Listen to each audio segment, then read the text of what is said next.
After going 2 months to start the season without a home win in MLS play, the Red Bulls have 2 in as many tries now, coming out on top over Toronto FC by a final score of 2-0 on Saturday night, getting an early goal from Lewis Morgan, a second half tally from Luquinhas to secure the win. That catapults the Red Bulls into a tie for first place in the Eastern Conference standings in MLS. NYCFC currently hanging out to that top spot. They have 3 games in hand over the Red Bulls, so we'll see how that plays out over the course of the coming weeks. For New York, they were coming off probably their worst performance of the year on the road against Charlotte.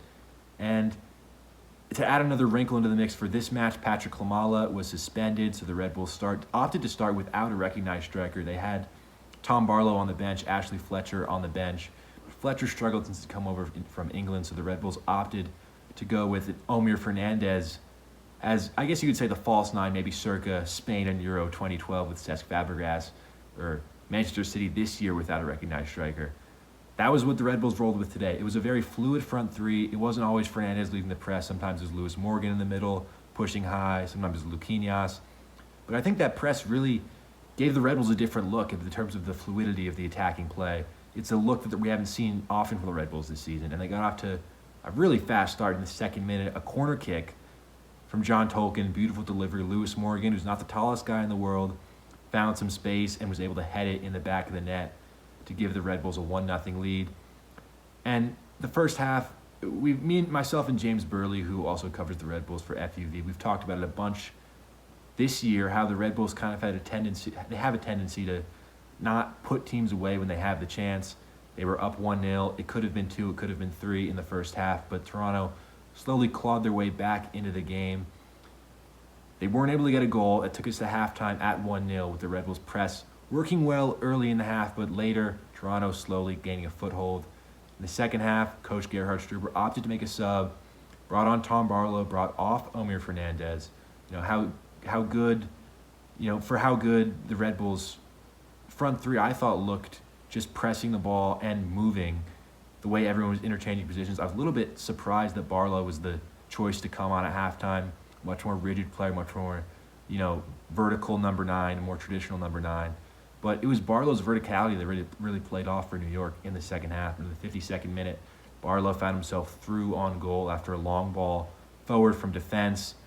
Shot was saved by the keeper for Toronto. Then Luquinhas with the beautiful chip into the back of the net to make it 2-0 to the Red Bulls and all but seal the victory. It's really the most complete performance I've seen from New York at home this season, definitely. I know James was there over Memorial Day weekend when they thromped DC United, but this was a game where the Red Bulls really had everything flowing in all facets. Last week against Charlotte, they didn't have Aaron Long. He was out on international duty with the United States. Long was back. It was really a full strength 11 apart from Klimala, and you could see just the fluidity the Red Bulls were playing with, just how of a well-oiled machine this was. And after the game, Coach Gerhard Struber had some thoughts on how the match played out. Take a listen. I think it was a special situation. Patrick was suspended. Tom Barlow has a special week behind him.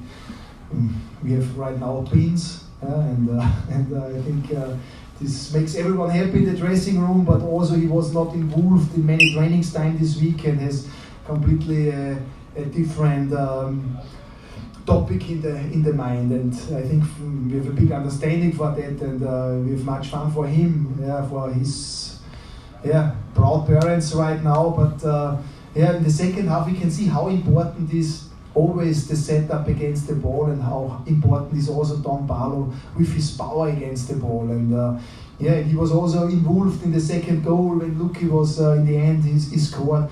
I think Tom was on a very good level today. The twins give him power, give him a good feeling in the back, and I'm very, very happy with his setup, with his performance.